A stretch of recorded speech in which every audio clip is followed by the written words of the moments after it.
이 도리는 왜냐하면 금강경을 배울 때에 문자를 떠나서 사유하도록 많이 알려줍니다. 강설을 하는 것은 여러분을 이끌어주는 것입니다. 깨달을 수 있는 방법 가운데 하나입니다. 여러분이 이렇게 할 수 있도록 이끌어주는 것입니다. 이렇게 설해서 여러분이 알 수 있게 하는 것입니다. 색상에 머물지 말고 소리에 머물지 말아야 합니다. 색성향 미촉법에 머물지 말아야 합니다. 이 5가지에 모두 머물지 말아야 합니다. 색에 머물러 마음을 내지 않고 성향 미촉법에 머물러 마음을 내지 말아야 합니다. 마음을 어떻게 내는가 하면 내지 않습니다. 여러분으로 하여금 불생의 경계에 도달하게 합니다.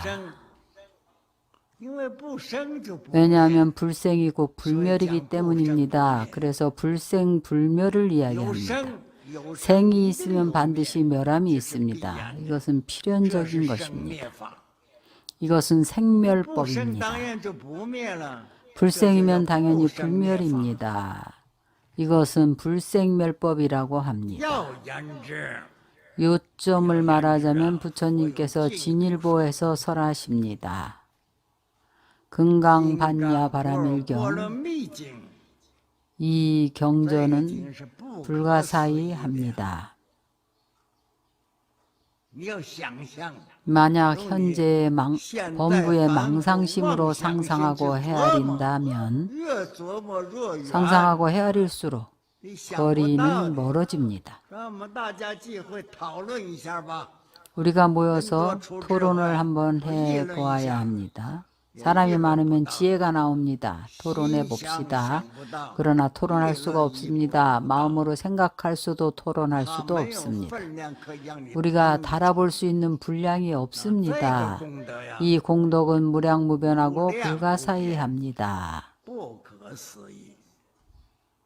왜냐하면 마음에 구함이 없고 얻을 것이 없기 때문입니다. 마음에서 말하면 이 공덕이 무량합니다. 금강반야바라밀경을 수지하는 사람은 마음에 내가 없습니다. 또한 나의 소유가 없습니다.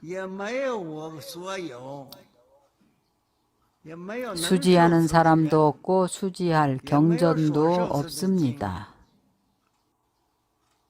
이것이 진정 부처님의 뜻을 깨닫는 것이고 부처의 마음입니다.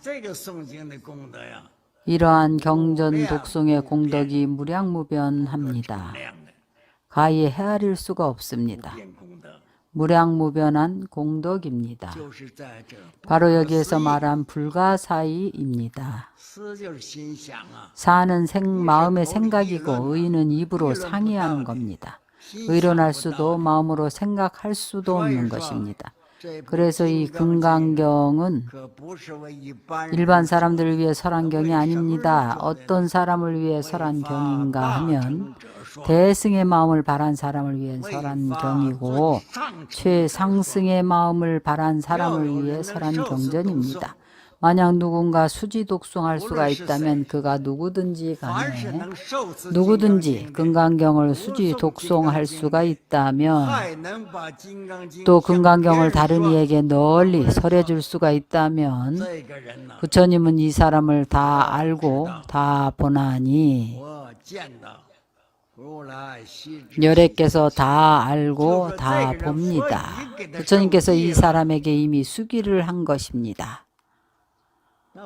부처님은 이 사람을 보고 이 사람을 압니다. 하는 일마다 모두 부처님의 가피가 있습니다. 이것은 생사를 마친 것이 아니라 성불을 한 것입니다. 부처님의 가피로 성불을 하게 되는 것입니다. 지금 우리가 구하는 생사를 요달에 마치는 것이 아닙니다. 금강경에서는 생사를 요달할 것을 설하지 않습니다.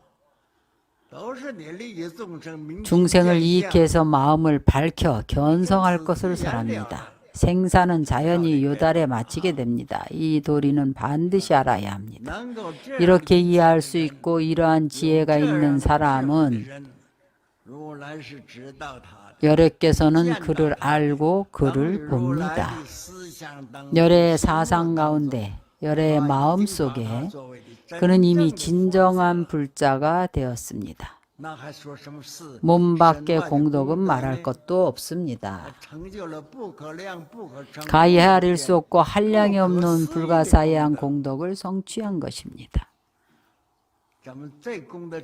이 공덕이 어떻게 온 것인가 하면 금강경을 배워서 온 것입니다. 대보리심을 바라고 금강심을 바람은 불가사의합니다. 이 사람이 비로소 부처의 업을 계승하고 부처의 종자를 이을 것입니다. 삼보를 흥하게 하고 안욕따라 삼맥 삼보리를 바랍니다. 대승의 승은 실어 나른다는 뜻이 있습니다. 대승이라는 것은 예를 들면 우리가 자동차를 타면 당연히 마차나 소 달구지보다 빠릅니다. 기차를 타거나 지금은 비행기를 타는데 더 빠르겠지요. 형용사이고 비유입니다. 대승은 바로 지혜가 광대한 것입니다. 일체법 위에 여러분들의 마음을 건립합니다. 이러한 마음을 바란 사람은 일체 중생에 대해서 절대로 염리심이 없습니다. 왜냐하면 중생을 제도할 발심을 했기 때문입니다. 그런데 중생에 대해서 염리심을 내면 되겠습니까? 그를 비방하고 반대하는 사람일수록 더욱 그를 제도해야 합니다. 분별심이 없고 선택함이 없어야 대승이라고 합니다. 또한 중생들의 오염된 모습을 보지 않고 또한 인성이 나빠서 교화를 받지 않더라도 그런 사람일수록 더욱 구제하고자 합니다. 보살은 어떤 데는 많은 생을 한 중생을 따라다닙니다. 버리지 않습니다. 지장경을 독송한 사람은 알 수 있을 것입니다. 지장보살은 중생들에 대해서 특히 지옥 중생에 대해서 지옥 중생은 아주 악하고 죄업이 무거운 이들입니다. 그래서 지옥에 떨어진 것입니다. 이러한 중생들을 버리지 않고 포기하지 않고 구제합니다. 오랫동안 수순하는 일을 보살이라고 하는 것입니다. 만약 그들에게 일체법을 설한다면 이 법을 받아들이지 못하면 다시 다른 법으로 바꾸어서 설합니다. 언젠가는 근기가 맞을 때가 있을 겁니다. 이렇게 일체법을 건립합니다. 이 법이 바로 최상승의 법입니다. 어떠한 허물과 오염됨이 없습니다. 일체법이 다 청정한 법입니다. 구할 만한 청정한 법도 없고 싫어할 더러운 법도 없습니다. 싫어할 법도 구할 법도 없습니다. 가히 제도할 어느 부류의 중생이 없습니다. 제도할 수 없는 어느 부류의 중생도 없습니다. 분별이 없습니다. 이 대보살을 보살의 무생법인이라고 합니다.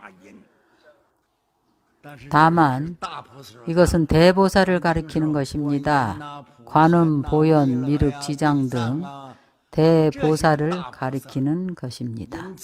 그래서 이것은 상승의 사람을 위해 설한 것입니다.